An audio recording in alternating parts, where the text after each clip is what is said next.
بسم اللہ الرحمن الرحیم نحمده ونصلی علی رسولہ الکریم اما بعد بسم اللہ الرحمن الرحیم۔ عزیز طلباء، آج ہم کنز الدقائق حصہ دوم سبق نمبر 281 شروع کر رہے ہیں۔ اس سبق میں ہم کتاب الاستیاز سے متعلق پڑھیں گے۔ آج کے سبق کا خلاصہ یہ ہے کہ مصنف علیہ الرحمہ چند ایسی چیزوں کا ذکر فرمائیں گے،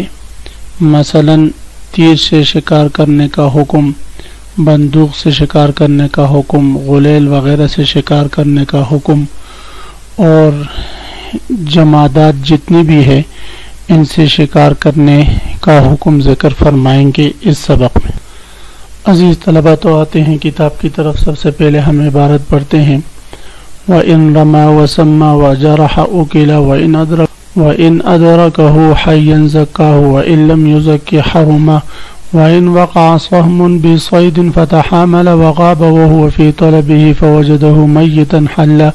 وَإِنْ قَعَدَ عَنْ طَلَبِهِ ثُمَّ أَصَابَهُ مَيِّتًا لَا وَإِنْ رَمَى صَيِّدًا فَوَقَعَ فِي مَاءٍ وَلَا سَطْحٍ أَوْ جَبَلٍ ثُمَّ تَرَدَّى مِنْهُ إِلَى الْأَرْضِ حَرُمَ وَإِنْ وَقَعَ عَلَى الْأَرْضِ ابْتِدَاءً حَلَّ وَمَا قَتَلَهُ الْمِعْرَاضُ بِعَرْضِهِ أَوِ الْبُنْدُقَةُ حَرُمَ۔ وَإِنْ رَمَى وَسَمَّى سے مصنف علیہ الرحمہ جمادات سے شکار کرنے کا حکم ذکر فرما رہے ہیں۔ عزیز طلباء، یاد رکھیں جتنی بھی جمادات ہیں، چاہے تیر ہیں، چاہے بندوق ہیں، چاہے مٹی کا کوئی گولا وغیرہ ہے، ان سے شکار کرنے اور شکار کے حلال ہونے کی 4 شرائطیں ہیں۔ یہ شرائط آپ حضرات یاد رکھیں، نوٹ کر لیں اپنے پاس۔ سب سے پہلی شرط یہ ہے کہ تسمیہ ہو، یعنی گولی مارتے وقت اس نے بسم اللہ الرحمن الرحیم یا بسم اللہ اللہ اکبر کے الفاظ بولے ہوں۔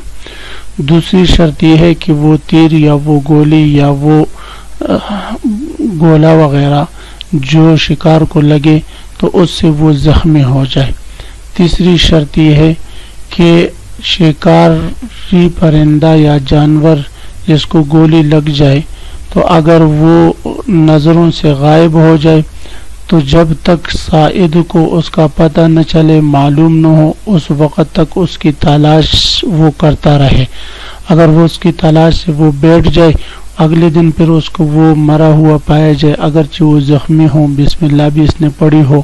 تو اگر یہ اس کی تلاش سے بیٹھ چکا ہے، تلاش سے مایوس ہو چکا ہو اور ایک دن بعد اس کو وہ ملتا ہے تو فرماتے پھر اس صورت میں یہ حلال نہیں ہوگا، یعنی اس کی تلاش سے نہ بیٹھنا، مسلسل تلاش میں رہنا، یہ تیسری شرط ہے۔ چوتھی شرط یہ ہے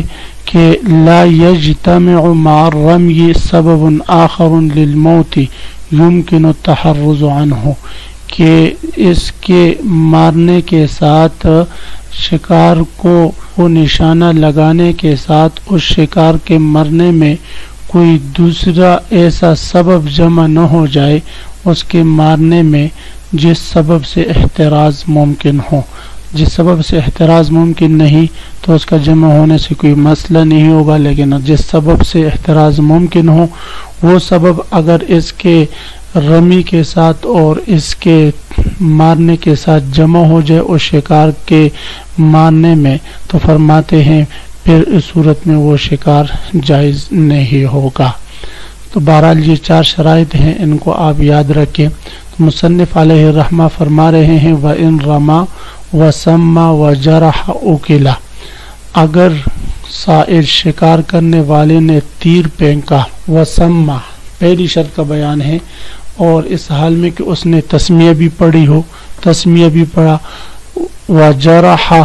اور اس کے تیر نے اس شکار کو زخمی کر دیا اور اس نے اس پہ قابو پا لیا تو اوکلا اس کو شکار کو کھایا جائے گا۔ وَإِنْ أَدْرَكَهُ حَيًّا زَكَّاهُ، اب یہاں سے وہی مشہور مسئلہ ذکر ہو رہا ہے کہ اگر اس نے اس شکار کو مرنے سے پہلے پا لیا اور ابھی تک وہ مرا نہیں کہ اس نے پہلے سے اس کو پا لیا تو فرماتے ہیں اس صورت میں اس کا ذبح کرنا یہ ضروری ہے۔ اگر اس نے ذبح نہ کیا تو پھر اس صورت میں وہ خود مر جائے اس کے سامنے، فرماتے ہیں اس صورت میں پھر اس کا کھانا جائز نہیں ہوگا، اس لیے کہ ذبح کی دو قسمیں، ایک ہے ذبح اضطراری اور ایک ہے ذبح اختیاری۔ تو ذبح اضطراری کی طرف اس وقت جایا جاتا ہے جب ذبح اختیاری پر کوئی شخص قادر نہ ہو، تو یہ ذبح اختیاری پر قادر تھا لہذا گلے پر چھری پھیرنا ضروری تھا۔ وَإِنْ أَدْرَكَهُ، اگر اس نے اس شکار کو پا لیا، زکاہ تو اس کو ذبح کر لے، وَإِن لَمْ يُزَكِّ، اگر اس نے اس کو ذبح نہ کیا، حرما تو وہ شکار حرام ہو جائے گا۔ وَإِنْ وَقَعَ سَهْمٌ بِصَيْدٍ فَتَحَامَلَ وَغَابَ وَهُوَ فِي طَلَبِهِ فَوَجَدَهُ مَيِّتًا حَلَّ۔ صورت مسئلہ یہ ہے کہ شکار کو اس نے تیر مارا اور وہ تیر شکار کو لگا اور وہ شکار بوجھل ہو چکا، یعنی مشقت کے ساتھ زخم برداشت کر کر کے بھاگنے لگا اس سے، یہاں تک کہ شکاری کے نظروں سے وہ غائب ہوا، تو فرماتے ہیں شکاری برابر اگر اس کی جستجو اور تلاش میں لگا رہے اور اس کو مسلسل تلاش کرتا رہے یہاں تک کہ وہ اس سے مردہ ہوا مل جائے، فرماتے ہیں تو وہ شکار حلال ہوگا۔ لیکن اگر یہ مسلسل اس کی جستجو اور تلاش میں نہیں رہتا، مایوس ہو کر بیٹھ جاتا ہے اور اس کی طلب چھوڑ دیتا ہے، پھر کچھ وقت بعد یا کچھ دنوں بعد وہ شکار مرا ہوا اس کو مل جاتا ہے، تو اس صورت میں نہیں کھایا جائے گا۔ تو سمجھے، وَإِنْ وَقَعَ سَهْمٌ، اگر شکار کو تیر لگا، بِصَيْدٍ شکار کو، فَتَحَامَلَ وہ بوجھل ہوا، بمشقت اپنے زخم کا بوجھ برداشت کرتے ہوئے اس سے غائب ہونے لگا، وغاب اور اس سے غائب ہوا، وہو فی طلب، اس حال میں کہ شکاری اس کے طلب میں ہوں، فوجدہ، بس شکاری نے اس شکار کو پا لیا، میتن کہ وہ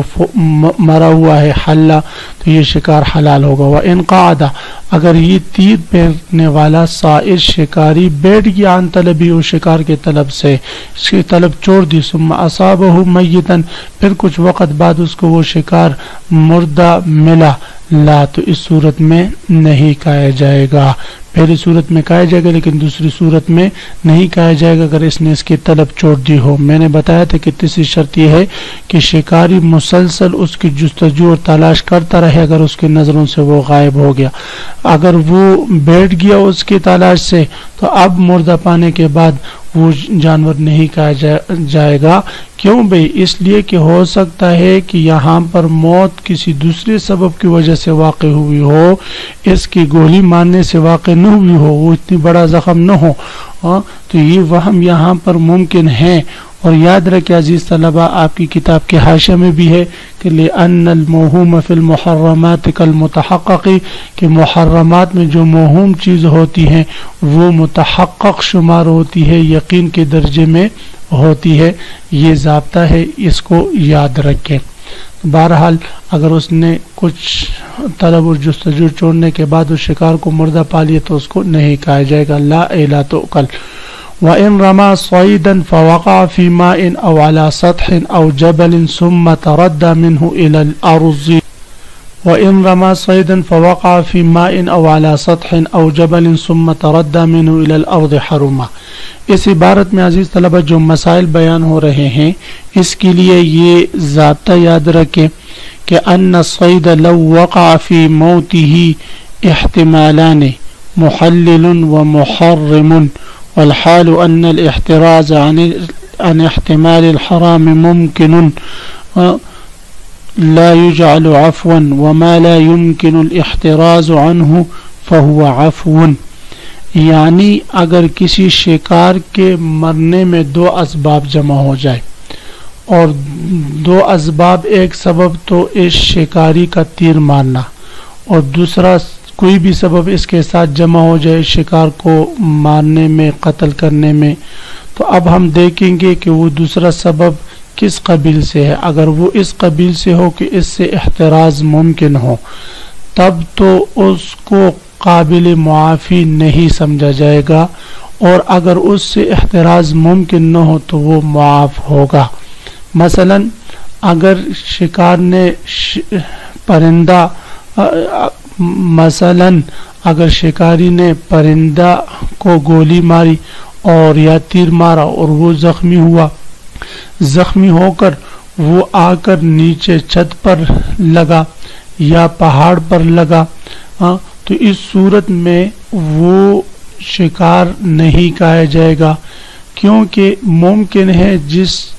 پہاڑ پر چوٹی پر یہ لگا ہے یا درخت پر لگا ہے یا دیوار پر لگا ہے یا پتھر پر لگا ہے، تو وہاں سے لڑک کر یہ آ کر نیچے لڑکنے سے مرا ہو، اور پھر وہاں سے نیچے جب یہ گرا ہے تو اس گرنے سے یہ مرا ہو، اس کی تیر سے نہ مرا ہو، تو یہ احتمال ہے اس میں۔ تو اور متردیہ کے بارے میں قرآن میں ہے جو لڑک کر جانور مر جائے وہ حلال نہیں ہوتا، وہ حرام ہوتا ہے، اس لیے پھر یہ حرام ہوگا۔ کیوں؟ اور یہ ایسا سبب ہے اس جانور کے مرنے کا جس سے احتراز ممکن ہے، یعنی نیچے زمین، ہاں اگر وہ آ کر زمین پر لگ جائے تو پھر اس صورت میں اگر وہ مرا ہوا پالے تو فرماتے ہیں پھر بھی یہ حلال ہوگا، اس لیے کہ زمین پر لگنے کے سوا کوئی چارہ نہیں ہے اس شکاری کے پاس، ظاہر ہے کہ وہ آ کر زمینی پر لگے گا جب اس نے اس کو گولی ماری ہے، تو اس لیے فرماتے ہیں یہاں پر بظاہر دو اسباب ممکن ہے، ایک سبب اس کا گولی مارنا اور دوسرا سبب اس کا زمین پر لگنا، لیکن زمین پر لگنا یہ ایک ایسا سبب ہے اس شکار کے مارنے کا کہ اس کے بغیر اس کا کوئی چارہ نہیں، اس لیے فرماتے ہیں یہ سبب جو ہے یہ معاف ہوگا۔ تو یہی فرما رہے وَإِن رَمَى صَيْدًا فَوَقَعَ فِي مَاءٍ، اگر کسی نے شکار کو مارا فَوَقَعَ فِي مَاءٍ اور شکار جا کر پانی میں مرا، تو اب یہاں پر اس شکار کو نہیں کہا جائے گا۔ کیوں بھئی؟ اس لیے کہ ہو سکتا ہے، ممکن ہے کہ اس شکار کی موت پانی میں لگنے سے یا پانی میں سر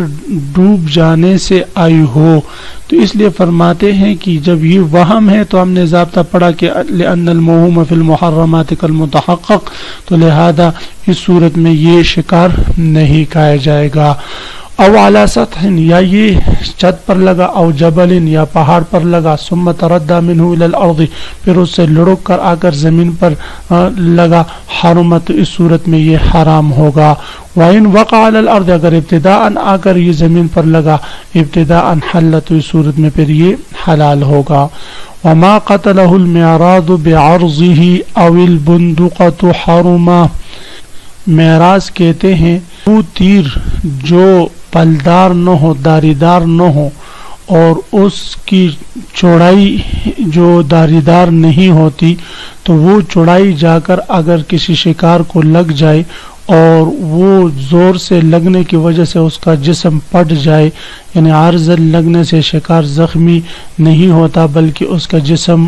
جو ہے وہ پٹ جاتا ہے اور توڑ دیا جاتا ہے زور پر لگنے سے، تو اس لیے فرماتے ہیں جس شکار کو معراض نے، یعنی ایسے تیر نے جو داریدار نہ ہو، پلدار نہ ہو، اس تیر نے بعرضہ، اپنے چوڑائی سے قتل کر دیا ہو، مار دیا ہو، تو وہ شکار حرام ہے، اس کا کھانا بھی جائز نہیں۔ کیوں بھئی؟ اس لیے کہ یہاں پر ذبح کا معنی نہیں پایا گیا، اور ذبح کا معنی جب نہیں پایا گیا تو یہاں پر ضروری تھا اس شکار کو حلال ہونے کے لیے ذبح اضطراری، اور ذبح اضطراری یہ ہے کہ وہ تیر اس شکار کو زخمی کر دے، اور یہاں پر تو زخمی نہیں کہ بلکہ اس کے جسم کو پاڑا ہے، اگر تجھ سے خون نکلا ہو، جو کچھ بھی ہوا ہو، تو وہ نہیں کہا جائے گا۔ اول بندقۃ، بندق کہتے ہیں مٹی کے گول جو ہے گولے کو یا گول ٹھیلے کو کہا جاتا ہے، جس کو غلیل میں رکھ کر، یعنی بلور بھی اس کو ہم کہہ سکتے ہیں، اگر یہ بلور غلیل وغیرہ میں رکھ کر وہ شکار کو مارا جائے اور اس بلور سے، بلور اس کے جسم پر سختی سے لگتا ہے تو اس کا جسم پٹ جاتا ہے اور توڑ دیا جاتا ہے، تو فرماتے اس صورت میں بھی یہ زخمی نہیں کرتا، اس کے جسم کو پاڑتا ہے، اس لیے فرماتے ہیں اس صورت میں بھی یہ جانور جو ہے یہ حرام ہوگا اور اس کا کھانا جائز نہیں ہوگا۔ تو وما قتلہ المعراض بعرضہ، اور وہ شکار جس کو قتل کیا ہو معراض نے، یعنی بغیر پل دار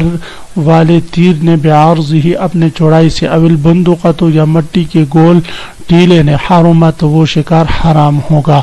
عزیز طلبہ، اسی سے آپ حضرات کو یہ اعتراض ممکن ہے کہ ہو جائے کہ بھئی یہ کیا ہوا، آج کل تو گولیاں بھی جو بندوق میں رکھی جاتی ہے، چریز جو بندوق ہوتا ہے جس میں جیسے لوگ اکثر شکار کرتے ہیں، تو وہ بھی تو گول ہوتی ہیں، اسی طرح بلور بھی گول ہوتا ہے، غلیل کے ذریعے بھی جو شکار کرتے ہیں وہ بھی گول ہوتا ہے۔ تو اس لیے فرماتے ہیں ان تمام گولیوں کے ذریعے اور تمام غلیل میں رکھے ہوئے گول پتھروں کے ذریعے شکار کرنا کے بعد، زخمی کرنے کے بعد اس کا ذبح اختیاری ضروری ہے۔ اگر ذبح کے بغیر وہ مر جائے تو ان کی اس جسم پاڑنے کو ہم ذبح اضطراری نہیں سمجھیں گے، اور یہی راجح قول ہے۔ ہاں اگر وہ چھوٹی چھوٹی گولیاں چریں، وہ داری دار ہوں، اس کے چھوٹے چھوٹے جو ہے درے نکلے ہوئے ہوں، تو اور وہ داری دار چرے جا کر کسی جانور پر لگتے ہیں، کسی پرندے پر لگتے ہیں، اس سے وہ زخمی ہو کر مر جاتا ہے، تو اس صورت میں پھر وہ جائز ہوں گے، اور اس صورت میں ان کا کھانا یہ حلال ہوگا۔ تو عزیز طلبہ، اسی کے ساتھ آج کے سبق کے اختتام ہوا۔ آج کے سبق میں ہم نے پڑھا کہ اگر کوئی شکاری جمادات وغیرہ سے شکار کرے، مثلا تیر سے شکار کرے، یا جو ہے پتھر وغیرہ سے شکار کرے، یا جو ہے گولی وغیرہ سے شکار کرے، غلیل وغیرہ سے شکار کرے، تو اس کے شکار کا کیا حکم ہے، اس کی 4 شرائط ہم نے پڑھی اور مسائل کی تفصیل پڑھی۔ آپ حضرات اس کو خوب غور سے سنیں سمجھیں۔ اللہ ہم سب کا حامی و ناصر و آمین۔ وآخر دعوانا ان الحمد للہ رب العالمین۔